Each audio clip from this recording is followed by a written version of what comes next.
May 13th, 2024.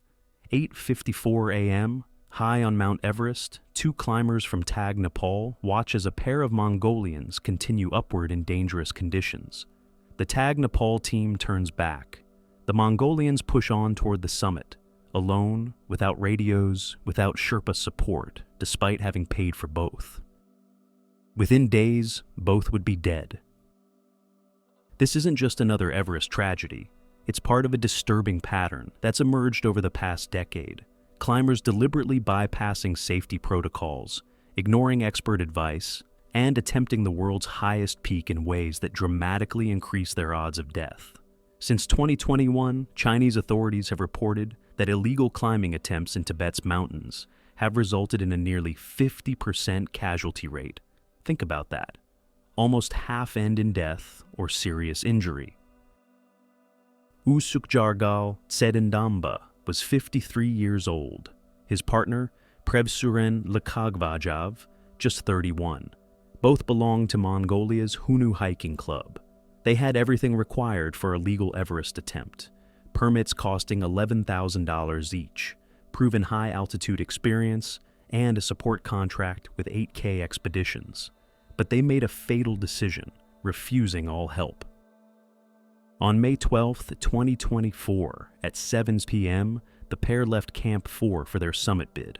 Most climbers leave at midnight or 2 a.m. Starting at 7 p.m. meant they'd climb through the night in deteriorating conditions. The weather was already marginal. High winds were forecast for the upper mountain. Lakpa Sherpa from 8K Expeditions later revealed something extraordinary. We even offered them our guides for free. The Mongolians refused. They wanted to carry their own gear, navigate their own route, make their own decisions. Their first decision? Leave their radio at Camp 4. Let that sink in. At 26,000 feet in the death zone, where every breath contains 1/3 the oxygen of sea level, they deliberately cut their only communication lifeline. The photos recovered from their phones tell the final story. 11:57 a.m., May 13th. Both men on the summit, flags raised, posing for pictures. Despite initially claiming they'd climb without supplemental oxygen, 8K Expeditions confirmed they had provided 3 bottles each, which the climbers did use. But 3 bottles in those conditions, starting so late? Experienced climbers use 4 to 6 bottles for a summit bid. The descent is where Everest kills most climbers. Your body has nothing left. Your oxygen runs out. Your decision-making deteriorates. According to expedition reports, Tsedendamba's body was found near the south summit at approximately 8,550 meters. That's 28,050 feet. Still attached to the fixed ropes, he had simply stopped moving. He was so exhausted he couldn't continue, but was still clipped in, hanging there. Lekagvajav made it lower, to about 8,300 meters or 27,230 feet before collapsing. Pemba Sherpa from 8K Expeditions confirmed the younger man appeared to have tried descending alone after his partner died. The Mongolian National News Agency had proudly announced before their climb, this time it will be special as they will climb for the first time among Mongolian mountaineers, not using any additional oxygen and without a guide. Recovery discussions involved a staggering figure, $70,000. As Pemba Sherpa explained, it requires at least 10 Sherpas to bring bodies from one of the most dangerous points on Earth. While the Mongolians had permits but refused safety measures, Wong Jing took a different approach to bending Everest's rules. Wong Jing wasn't just any climber. She was the CEO of Toriad Holdings, China's outdoor equipment giant that went public in 2009. In 2014, after 16 Sherpas died in a Khumbu icefall avalanche on April 18th, virtually every expedition on Everest's south side canceled their attempts out of respect. Everyone except Wang. What Wang did next triggered an international controversy. She hired a helicopter to fly from base camp directly to Camp 2 in the western Khum at 21,300 feet. The reported cost, $2,000 per person per flight, $4,000 round trip per climber. The problem? This violated Nepal's aviation rules. Nepal's Civil Aviation Authority requires explicit permission for any helicopter flights above base camp except for emergency rescues. Wong had no such permission. The Ministry of Tourism and Civil Aviation later launched an investigation demanding records of all helicopter flights in the Khumbu region. By skipping the Khumbu icefall, Wong bypassed not just physical danger, but crucial acclimatization. The trek through the icefall and to Camp 2 normally takes days, allowing climbers' bodies to adjust to altitude. Wang compressed this into a helicopter ride. Russell Bryce, owner of Himalayan Experience, revealed in a newsletter to clients that Wong had first approached him. He wrote, "Although Jing asked if I could arrange for her trip to continue on the south side, I refused and so did all my Sherpa staff." He added, "The ministry says they will find my company and probably ban us from Nepal for 5 years, even though he wasn't involved." But on May 23, 2014, at 6:30 p.m., well past the typical 2 p.m. turnaround time, Wong stood on Everest's summit with 7 Sherpas. They were alone on the mountain, climbing without the fixed ropes that normally guide climbers above 27,900 feet, as these hadn't been installed after the tragedy. National Geographic interviewed Wong months later. She defended her actions as part of a larger project, completing the 7 summits in both poles in record time, which she achieved in 143 days. They descended in darkness, reaching Camp 4 in the early morning hours. The climb succeeded, but at what cost to climbing ethics? Chinese social media exploded with criticism. One Weibo user wrote, "Helicopter Jing, you're imbued with the stench of your money-bought certificates and honors. The holy Everest has been dirtied by you."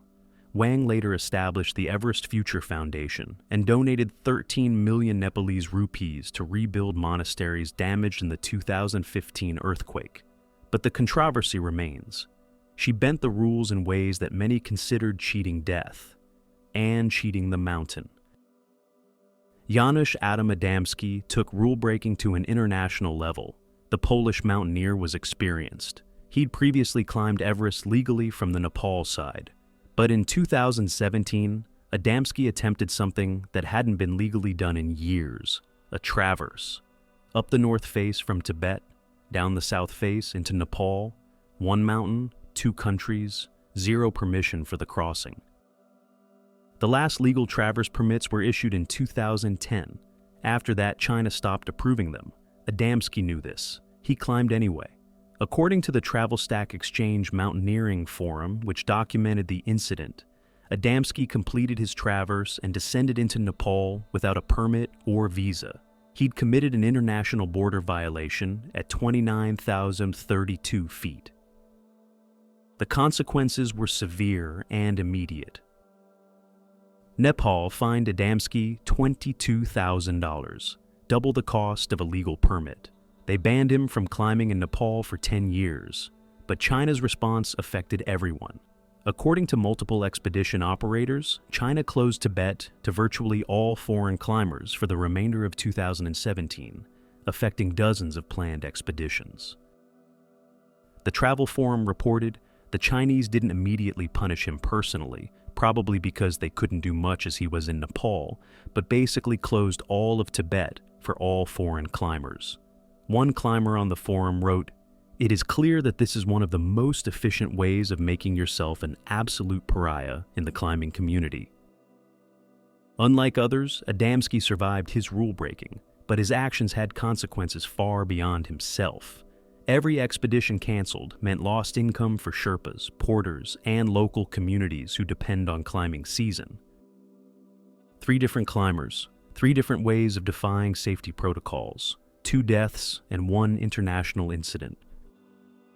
The pattern is real, and it's accelerating. In 2023, Everest saw 17 confirmed deaths, one of the deadliest years on record despite better weather forecasting and equipment than ever before. Many deaths involved climbers pushing boundaries, refusing Sherpa support, ignoring weather windows, or attempting the mountain without proper preparation. Look at the confirmed data.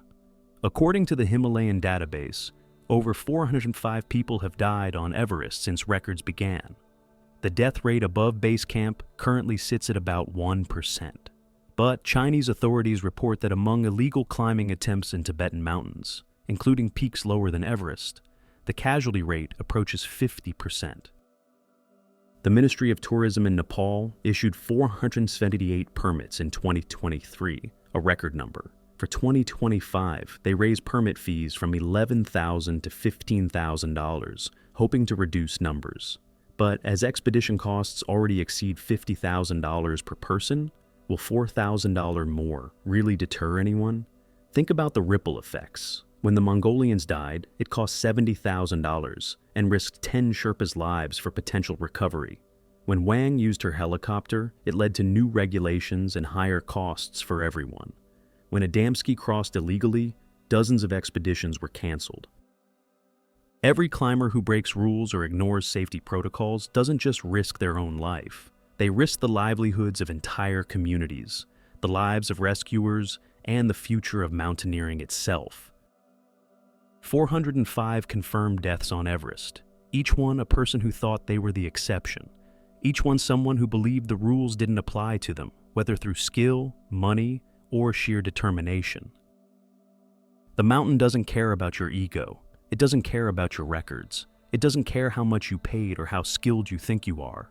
Follow the safety protocols and accept the 1% risk that comes with a supported legal climb.